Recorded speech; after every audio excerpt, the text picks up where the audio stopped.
उद्या काय वाटतं ते होते. सकाळी उठला का नाही, रात्री झोपच नीट झाली नाही हो.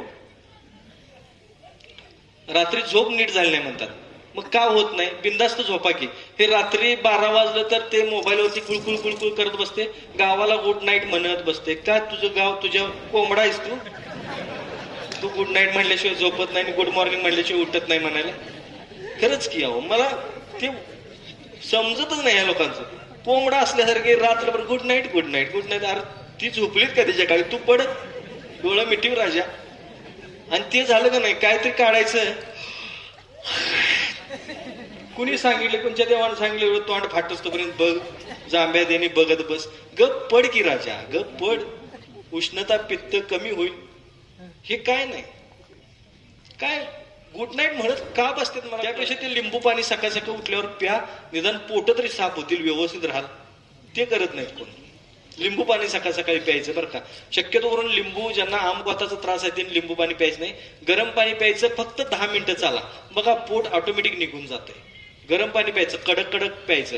चहा बंद करा, गरम पाणी प्या, 10 मिनिटं फक्त चाला. 5 मिनिटं फुल स्पीडनं जायचं आणि 5 मिनिटं परत यायचं. 10 मिनिटं फक्त करा बघा. हे कसं असते, बऱ्याच माता भगिनी म्हणते नाही शिजर झालंय, ते वात राहिलाय. बरीच आमचे बांधव म्हणतात की व्यायाम करतो, रोज सकाळी चालायला जातो, तरी पोट कमी होत नाही. तू कानात कुट्ट्या आणि जरा हे करत जाणार, गप्पा मारत आणि येणार फोनवरती. तू कसं वजन कमी होणार? ज्या कामाला गेलं ते काम करावं. चालण्याची पद्धतच माहित नाही. कॅटवॉक करायचं. कॅटवॉक म्हणजे एका रेषेत पाय टाकत असं चालायचं. नाहीतर आमच्याकडे मी सांगितलं कॅटवॉक करा. आमच्या कोल्हापूरची एक आजी होती, मावशी, कॅटवॉक म्हणल्यावर रंकाळ्याला अशी चालालती आणि अशी करत आली माझ्याकडे. मला म्हणली, अहो तुम्ही सांगितलं कॅटवॉक करायला, कंबर दुखाली. म्हणलं काय, कसं करत होता? तर असं. म्हणलं असं का? म्हणली मांजर चालते तसंच नव कॅटवॉक. पाय धरलं तुम्ही, काय करू? तर विनंती करतो बघा, घरगुती उपाय करा. आता बघा, हसल्यानंतर मगापासून काय तुमच्या डोक्यात आलं का? आलं का काय? बिन मेकअप करता तोंड उमललेली बघा कशी भारी दिसतात इकडं. मी आलो त्यावेळेस बघितलं का नाही, मला वाटलं आता बहुतेक काहीतरी गंभीर सांगूनच मला जायला लागते वाटतं. तर असो, चला. तर साध्या साध्या गोष्टी आहेत. तर डोळ्यांची काळजी घ्या. त्याच्यानंतर बघा, नाकात हाड वाढलं, 5 रिटा 3 कप पाण्यामध्ये टाकून 1 चमचा सुंठ पावडर टाकायची, 3 कप पाणी आटवून 1 कप करायचं, वस्त्रगाळ करायचं, काचेच्याच बॉटलमध्ये स्टोअर करायचं. रात्री झोपताना 2-2 थेंब नाकात टाकायचं. 7 दिवसामध्ये नाकातला हाड गायब. करून बघा ह्या गोष्टी. पण काचेच्याच बॉटलमध्ये स्टोअर करा बरं का, प्लास्टिकच्या वगैरे नको. कारण ते कसं असते, रिटा असते त्याच्यात, प्लास्टिक त्यात उतरू शकते. म्हणून तुम्ही हे करा. काचेच्या बॉटलमध्ये काय जास्त फरक पडत नाही. आता काचेची बॉटल कुठं मिळेल हे मला विचारू नका. एक पुण्यावरनं फोन आला, मला म्हणले तर ती काचेची बॉटल कुठं मिळेल? मी म्हटलं माझा काय बाटल्यांचा धंदा का, मी काय बाटल्या गोळा करतो का म्हणले मी, मला काय माहिती. नाही विचारायचं होतं, ती जी आहे चालेल का? काय सांगू त्याला आता. म्हणलं खळबळ आणि वत आता घे म्हणलं, हे पितोयच म्हणलं तर नाकात घातलं म्हणून काय फरक पडणार, अशी परिस्थिती आहे. म्हणून काचेच्या बॉटल घ्या, खरं ती काचेच्या बॉटलमध्येच ठेवा. तर चला, अजून सांगायला म्हटलं, दातांची काळजी घ्या. शरीर मजबूत ठेवायचं असेल तर अन्न चावून खाल्लं पाहिजे. पूर्वी माणसं भाकरी चुलीला लावून कडक करून खायची, ताजी भाकरी कडक करून खायची. आता आहे का? आता ते का होते 2 पावाच्या मध्ये ठेवून काय काय खात्यात बघा, ते आ करून खात्यात, मगरीसारखं तोंड पसरतात. ते करून मऊ मऊ खात्यात. भात मऊ पाहिजे. चपाती जरा कडक, जरा जर समजा चपाती जरा जरी हे झाली मऊ, एकदम होटानं तुटली पाहिजे. का दात नाही तुला, खा की चावून, होटानं तुटली पाहिजे म्हणे, अशी चपाती पाहिजे. भाकरी मऊ पाहिजे. अहो जेवढं तुम्ही चावून खाल तेवढं कॅल्शियम बॉडीमध्ये चांगलं होते. लाळ हे खूप मोठं औषध आहे. हे जर समजा आपल्या बॉडीमध्ये गेली, लाळ जर गेली तर गुडघेदुखी, कंबरदुखी कायमची गायब होते.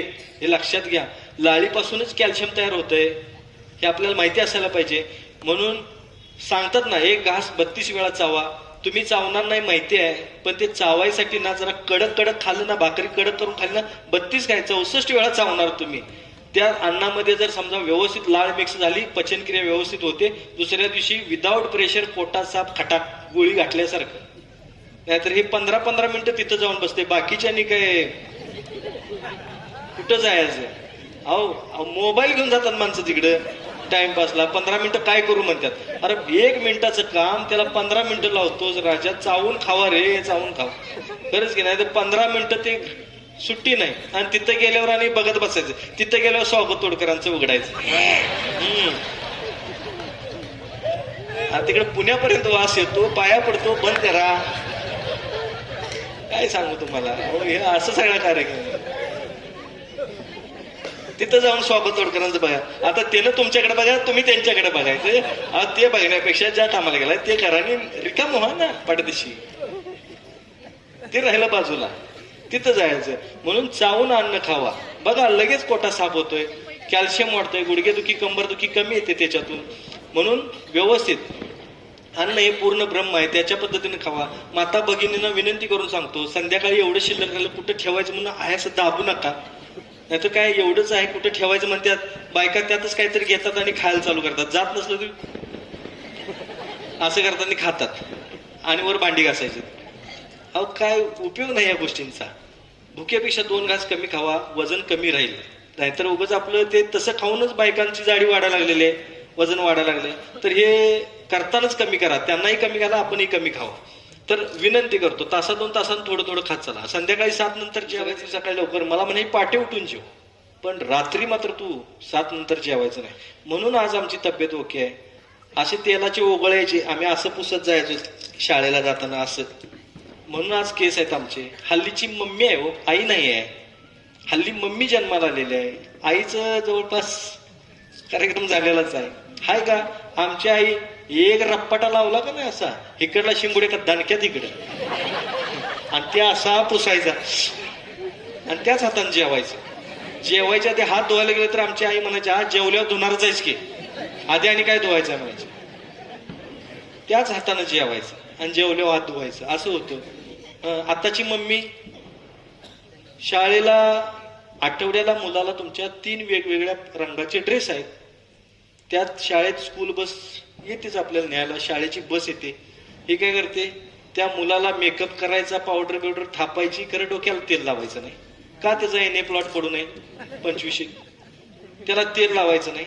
त्याला म्हणे 2च मिनिटं आणि 15 मिनिटं आपण नटत बसायचं. साडी वगैरे व्यवस्थित आहे का बघायचं. बाळाला असं धरून जायचं आणि त्या बसवाल्याला सांगायचं, दादा हळू न्या. आता त्यानं काय तुला खांद्यावर न्यायचं, तुझं बाळ नेते ना, बाकीची नेते त्याबरोबर जाऊ दे की. आमच्या इथं नाही. आमच्या लहानपणी कसं असायचं, तंबूची पिशवी अशी इकडे पोत बसायला. शाळेला मुलं निघाली की त्यात ढकलायचं, त्या लाटेतनं शाळेत. शाळा सुटली की टाण टाण टाण टाण घंटा वाजली की त्या लाटेतनं घरात. दप्तर दारातनच फेकायचं नाही वाड्याला, आणि त्याच्यानंतर बागेत खेळायला. आता आहे का, बाळ घरात आलं, मम्मी आणायला जातेच. बाळाला काय करते, अपार्टमेंटच्या त्या तेवढ्याच चौकात खेळायला सोडायचं. बबू पडशील, बबू पडशील. बबू पडलं, एवढं जरी लागलं बबूला तुमच्या की बबू दवाखान्यात, त्याचं प्लॅस्टर मध्ये पाय. 15 दिवस शाळेला सुट्टी. का तुमचं बबू हुशार होईल? का त्याला एवढं कमजोर करता? आमचं गुडघे फुटायचं, त्याच्यावर माती लावायची, आई मारल म्हणून आणि न लंगडता जायचं मुद्दा म्हणून असं करत. मातीनं ते मुजवून टाकायचं आणि जायचं घरला. हे खरंय का खोटं आहे सांगा? आईला कळलं तर आईचा ठोका वेगळा नाही, आमच्या बाळाचा ठोका वेगळा. सुट्टीच नाही, माराला सुट्टी नाही, म्हणून आम्ही कठीण आहे. आता मारेन हो, मी मारेन हो, असं मारेन हो कुठलं, वॉर्निंग कुठलं आलं, ठोकाच डायरेक्ट. असं गारगन फिरून पडायचं. 3 ड्रेस आठवड्याला नव्हते म्हणून लक्षात घ्या, बबूचा पाय प्लॅस्टर मध्ये आणि बबू कमजोर. अहो त्याला जंगलातला वाघ करा हो, सर्कसीतला वाघ करून ठेवलाय तुम्ही. ट्रेनिंग देता तुम्ही त्याला, हे शिक, एवढे मार्क पाहिजेत, तेवढे मार्क पाहिजेत. अहो नाही मार्क पडले तर चालतील, त्याचं शरीर मजबूत करा.